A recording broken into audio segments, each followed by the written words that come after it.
Take care of your body. It's the only place you live in. I'm sure we have all heard of this saying a number of times now. And today we have an esteemed guest with us. His name is Dr. Vikrant Khanna. He's a senior orthopedic surgeon practicing with Kalyani Hospital.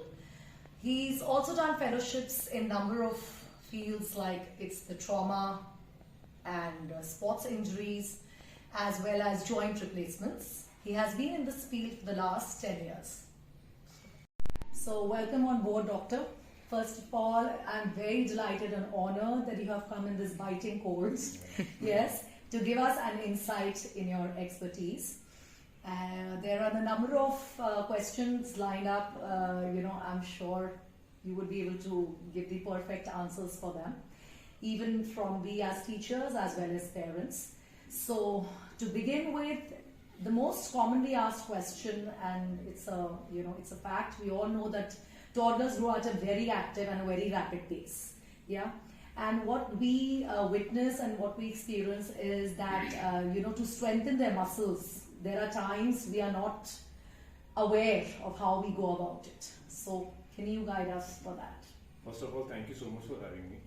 Pleasure. It is for sure very cold outside. And so to begin with, as you said, muscle strengthening is a very important part of our body. And for children and for you and our age as well. And what I tell to my patients regarding the same is, you try to inculcate a habit of strengthening the muscles as soon as possible in a child. So growing age, with age the muscles grow, the muscle strength grows, and that starts automatically at 6 months of age. Right? And as a child grows, as the child is doing the exercises, or it could be fine motor skills or gross motor skills, when it starts to grow, the muscle strength along with the bone strength grows. Now that goes along with the nutrition to support it, and I'm sure we are going to talk about it later on as well. So nutrition and strength training are a part of it. How to go about with the strength training? The child, especially in a metro city that we live in, we are going far and far away from how our society used to be. Now children are more homebound. Now children are more into digital media and on iPads and computers. And we need to make a habit of giving them outdoor play activities. The parents also should make time for their children, at least probably in the morning or evening, whenever they are free in their busy schedule, because we live in a metro city here. So we need to make sure that we give children 2 to 3 hours of running around, of hopping or monkey bars. Let them play, let them run, let them do all those activities. It helps in muscle strengthening, it helps in bone building. It also is helping you in draining the child out of its energy. The child has a lot of energy. Absolutely. 10 times more than what we have. Yes, that's true. I totally can't beg to differ. It's true. And, coming from where you just said, when we were in our childhood, our parents used to be calling us inside and we would just refuse to go inside. We used to be so much outdoor. And today, yes, it's a totally changed scenario, and you're right that nutrition and strengthening, the sooner it starts, the better it's going to be for the child. Okay, coming from that, doctor, there's another major, sometimes issue back at school also we face, and I'm sure at home also it happens, that the child, if there's some kind of, an unfortunate accident whereby we don't realize that whether it's a shoulder dislocation or it's an elbow dislocation, since, we are not well versed with the field, how is it that we identify that where and how, how to deal with it, and how do we identify that, To answer that question, I would like to first start off with how to prevent it. Yes. So prevention is better than cure, as we all know it, right? That's true. I would try to tell to the teachers and parents and grandparents, because they are the people taking care of kids nowadays, True. to never hold off a child or pull a child from their hand. Children or a child should be held around the elbow or above the elbow, because most of the times, I'd say 70 to 80% of the time, as the research says, that the elbow is the one which is pulled out. Okay. Okay. Now, if that happens, God forbid it does, a child will have a pseudo paralysis of the hand. That is called a pseudo paralysis because the child will refuse to move the hand altogether. Generally, if that happens, grandparents or parents will think that there is something wrong with the shoulder, because Indeed. the whole arm stops to move, and the moment it touches the child will start crying. Yes. How to rule it out is just go from the center and start touching hair. Gradually go down, and wherever the child starts to talk of the maximum pain, where the child starts to howl with pain, you know that's the point. All right. And if you do, and second, now next point I wanted to come to, if there is a swelling, Yeah. that means it's not a dislocation. All right. Children, they don't usually have shoulder dislocations, they have elbow.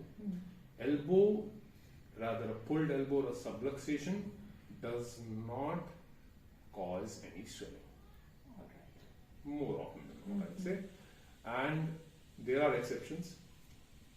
If there is swelling, it is associated with something else. It could be a fracture also, but that happens with a significant trauma.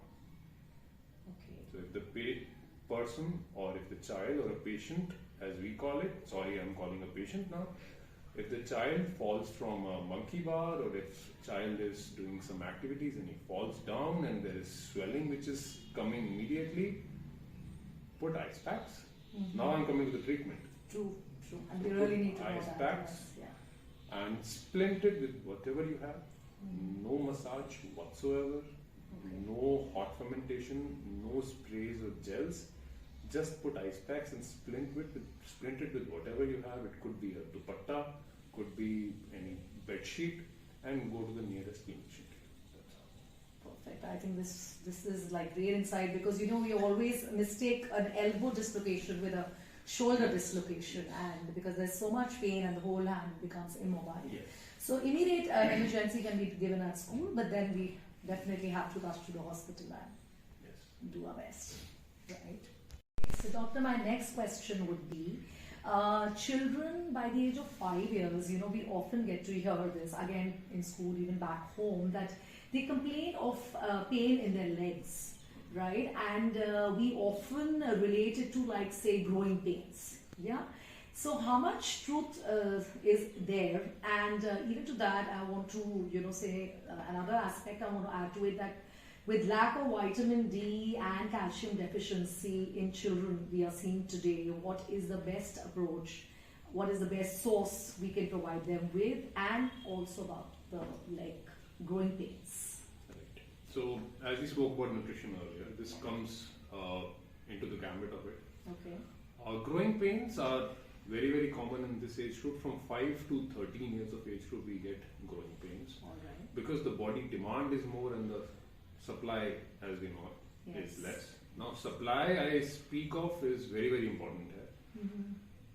Especially now, as I have been saying again and again, we are in a metro city, and with parents also running around for their work and job profile and building up a job profile, and child needs specific nutrition for growth. So from 4 to 5 years of age group, the child's height could be, or muscles or bones, they are growing at an exponential rate, and they need more and more nutrition for it. Now, nutrition involves a lot of green leafy vegetables. Now, why I spoke about parents running around for that is because a child of that age group will not eat a green leafy vegetable sabzi, True. and I know it from experience. Yeah. They will not eat them unless they are forced to. unless they are told that this is the only thing you have to eat. True. We are going more and more towards fast food. Yeah. So I wanted to cover nutrition this way. So nutrition is a part of it. Green leafy vegetables, it could be spinach or methi dana, some sprouts. All these are very, very nutritious. They contain a lot of calcium and vitamin D. These are the natural sources of it. Yeah. The second one is again sunlight. We all know that. Yes. Sunlight, now that is a small part of it, because from 12 to 2 in the afternoon is the maximum time where our body can make vitamin D. Right. That is the time you cannot sit out, Hmm. because you are busy, you are in school, you cannot stay out. And moreover, in summers it's the harshest time, you cannot True. stay out. True. Third comes the supplements. Hmm. So we have to then supplement a child with some calcium vitamin D. How to go about it? WHO has spoken about recommended daily allowances. Mhm. So those are RDAs, wherein such and such amount of calcium or vitamin D should be given to every child. So it is usually 400 international units, and we get so many over-the-counter drugs, or as we call it, vitamin D supplements, to be given to a child. It is in the form of syrups. They are also available in forms of mouth dissolving tablets. They are also in the form of tablets to be taken or swallowed. Yeah. Now every child cannot have them, Yes. which is why other formulations have come. Also, they are in multiple flavors. So whatever the child likes. Hmm. I'll come back to another thing is, more and more nowadays, because of bad eating habits, we are seeing a lot of vitamin D absorption deficiency. Okay. So even if we take it orally, it is not getting absorbed, Hmm. or it gets absorbed, but there is an end organ resistance. So you, as parents, you should know, if you are giving vitamin D to a child and the child is still complaining of growing pains, please visit the nearest clinician, because that has to be identified. In those cases, injectable form of vitamin D has to be given. Alright. So, like we had a perception maybe that vitamin D it's more for adults, but Oh, you know, I mean, for children at such a small age, we don't I have think I'll these. be coming to that as well later on, because especially around this age group, Yeah. as the question also says, that growing pains, more often than not now, from 5 to 8 years of age group, parents come with complaint of children having some deformity in the knees or some deformity in the elbow, and that is happening more and more nowadays, especially after coronavirus. Now that happens, so there are certain normal ones and certain abnormal ones. The angles I'm talking about, the deformity of the knee Alright. or elbow or hip, or they'll come with the complaint of patient walking funnily, or the child walking funnily for a few days or a few months. Right. That generally also is associated with vitamin D deficiency. Okay. Actually, this was going to be my next question. Yes, You know, this that is what I young was parents, saying, yeah. yes. So, like young parents, I'm sure, I mean, they are addressing you on a daily basis with such issues, and you just gave us, I mean, such a valid reason that it's because of the vitamin D deficiency, you know. And does this start all of a sudden, like if a child is performing normally and all of a sudden they see that change, that there's a slight way of walking or something has, It Or- can happen all of a sudden, all right. and I'd say child would be complaining of pains here and there before it would happen, if it is due to vitamin D deficiency. All right. It can be due to other reasons as well. There are multiple other diseases also which can cause it. Vitamin D deficiency, I wouldn't call it a complete disease, but it is becoming a disease nowadays. In fact, I will call it an epidemic, All right. because it is so rampant. It is so rampant. Now, secondly, coming to your question, a limp or a spontaneous deformity occurring in a child, that comes gradually. It doesn't happen all of a sudden within a day or within a week. If it does, then there is something else. So that needs to be ruled out as well. Number 3, if it is associated with a joint pain, then again it is not a vitamin D deficiency, it could be something else. So for those things to be ruled out, clinician must be visited.